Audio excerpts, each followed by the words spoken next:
नमस्कार, welcome to stock infuse. तो without wasting time चलिए शुरू करते हैं आज का वीडियो।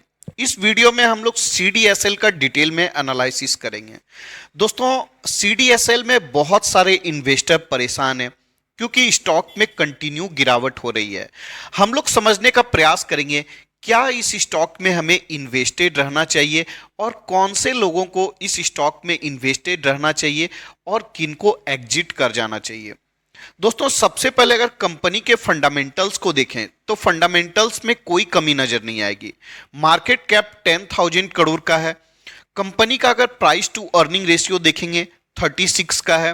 कंपनी का ROC भी बहुत बेहतर है। रिटर्न ऑन इक्विटी भी काफी शानदार है। कंपनी डेट फ्री भी नजर आती है और कंपनी कैश रिच भी नजर आती है। फिर भी स्टॉक में गिरावट क्यों हो रही है? अब दोस्तों, अगर कंपनी के लॉन्ग टर्म सेल्स को देखने जाएंगे तो आप देखिए 4-5 साल तक सेल्स बिल्कुल भी नहीं बढ़ा था। उसके बाद 105 करोड़ का होता है, 123 करोड़ का होता है, 146, 188, 196, 215 करोड़। सेल्स कंटिन्यू बढ़ता जा रहा है और ट्रेलिंग 12 मंथ में 567 करोड़ का पहुंच चुका है।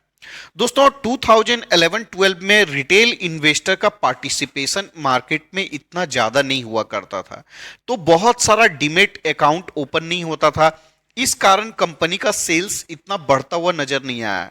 लेकिन 2020 के बाद रिटेल इन्वेस्टर का पार्टिसिपेशन मार्केट में बहुत ज्यादा बढ़ा है।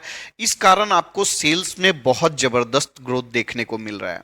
अगर कंपनी के प्रॉफिट को देखने जाएंगे, प्रॉफिट में भी आपको इनकंसिस्टेंसी देखने को मिलेगी। 51 करोड़ का प्रॉफिट है जो कि 4-5 साल तक बिल्कुल भी ग्रो नहीं करता है।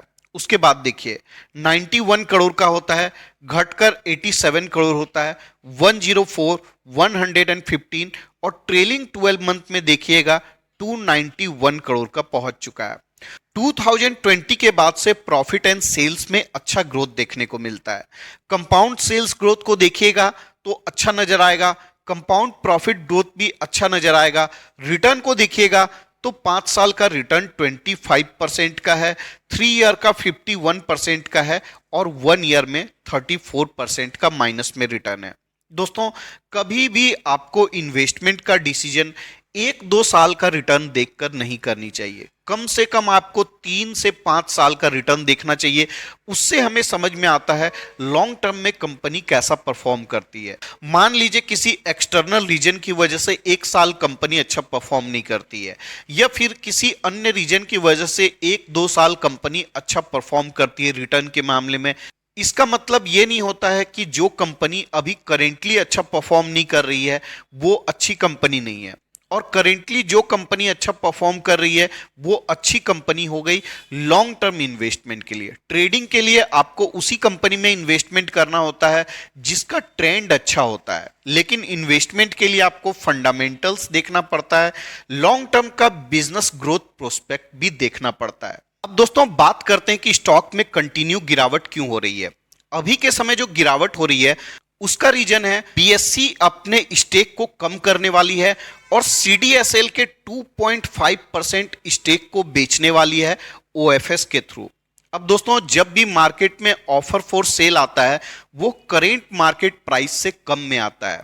इस कारण स्टॉक में गिरावट हो रही है।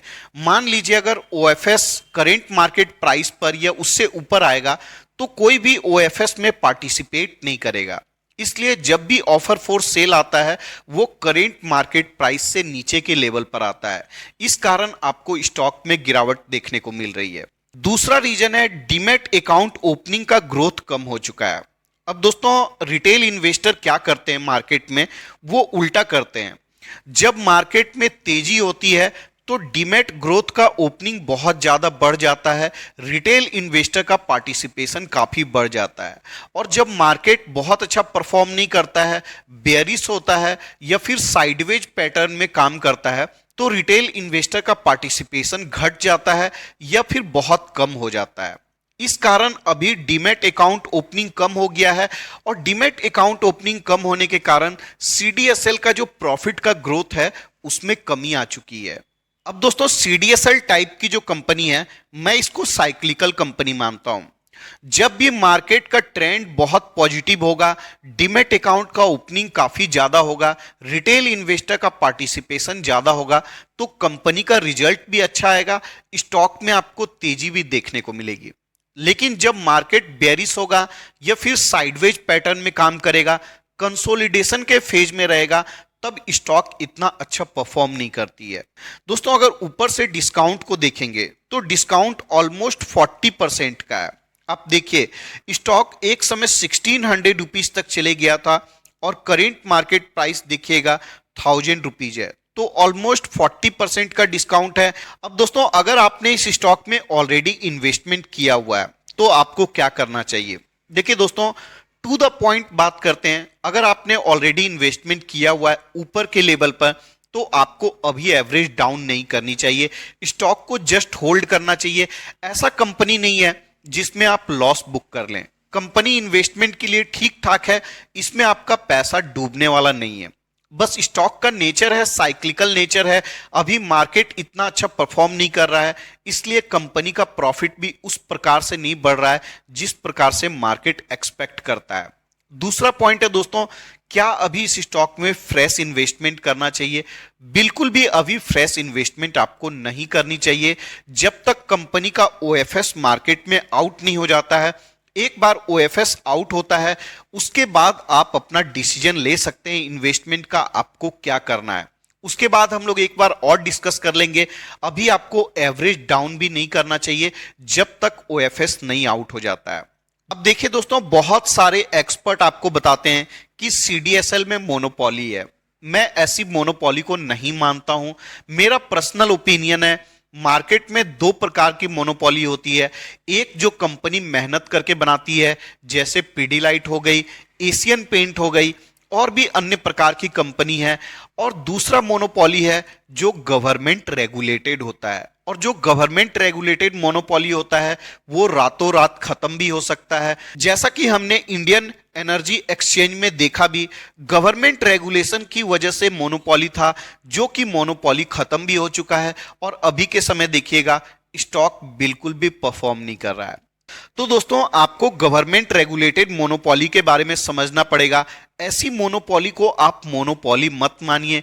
कभी भी गवर्नमेंट का रेगुलेशंस चेंज हो सकता है और आपका ओवरनाइट रिटर्न पूरा का पूरा साफ हो सकता है।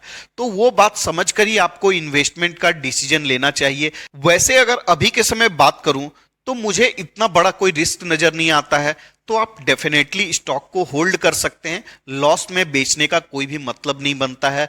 इस वीडियो के डिस्कशन के लिए इतना ही रखते हैं। आपका ही चैनल है, चैनल को सब्सक्राइब कर लीजिएगा। वीडियो पसंद आता है तो वीडियो को एक लाइक कर दीजिएगा।